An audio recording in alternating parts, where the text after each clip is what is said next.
আসসালামু আলাইকুম সুপ্রিয় শিক্ষার্থীরা, এখন আমি তোমাদের সামনে নিয়ে চলে এসেছি তোমাদের জেনারেল ম্যাথের 17 নম্বর প্রশ্নের সমাধান।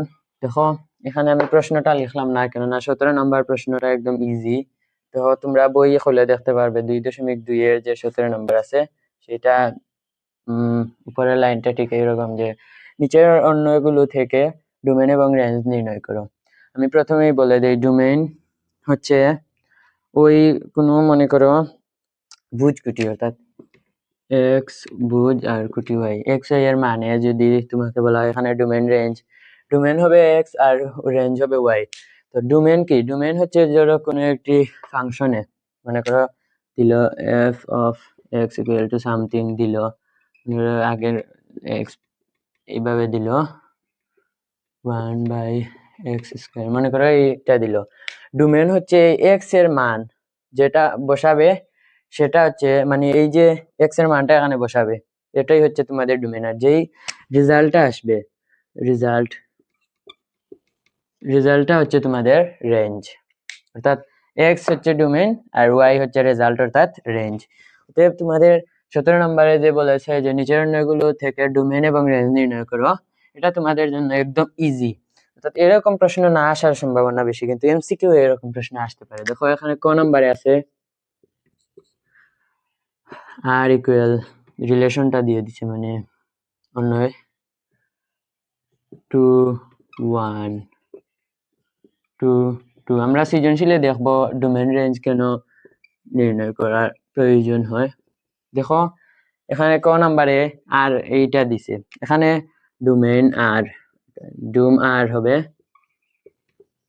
কি বলেছি, এক্স, এক্সটা হচ্ছে ডোম। অর্থাৎ এখানে ডোমেন হবে তোমাদের, দেখো একই জাতের তিনটি আছে, এই তিনটা বসালে হচ্ছে তিন ধরনের অ্যান্সার আসে, মানে রেজাল্ট আসে। ডোমেন হচ্ছে বলেছি আমি যে যেটা বসাতে হয় সেটা হচ্ছে ডোমেন, আর অ্যান্সারটা হচ্ছে বা রেজাল্টটা হচ্ছে তোমাদের রেঞ্জ।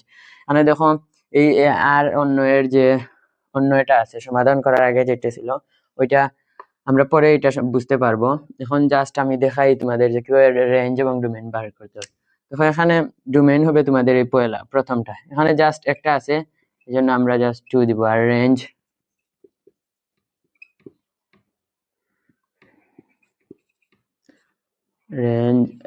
আর হচ্ছে 1 2 এবং 3। এটা হচ্ছে তোমাদের ক নাম্বারের সমাধান। আর দেখো খ নাম্বারে এখানে দেওয়া আছে এস ইকুয়াল -2 -4 -1 1 0 0 1 1 2 4।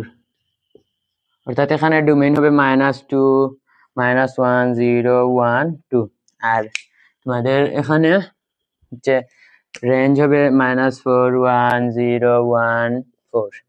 ঠিক আছে, কিভাবে গ নাম্বারে আছে f ইকুয়াল হাফ 0 1 1। অর্থাৎ এই একইভাবে প্রথমটা হবে ডোমেইন, অর্থাৎ ডোম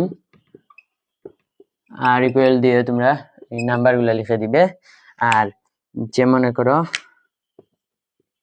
রেঞ্জ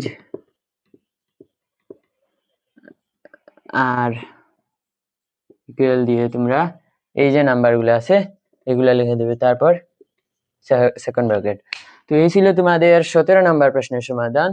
এই প্রশ্নের সমাধান করে তোমরা পরবর্তীতে যে তোমাদের সৃজনশীল প্রশ্নগুলো আসবে সেখান থেকে একটা টপিক এইরকম, মানে ডোমেইন এবং রেঞ্জ নির্ণয় করার জন্য আসে, আমি তোমাদেরকে পরে ভিডিও দিয়ে দিব, তোমরা দেখতে পাবে আমার পেজে।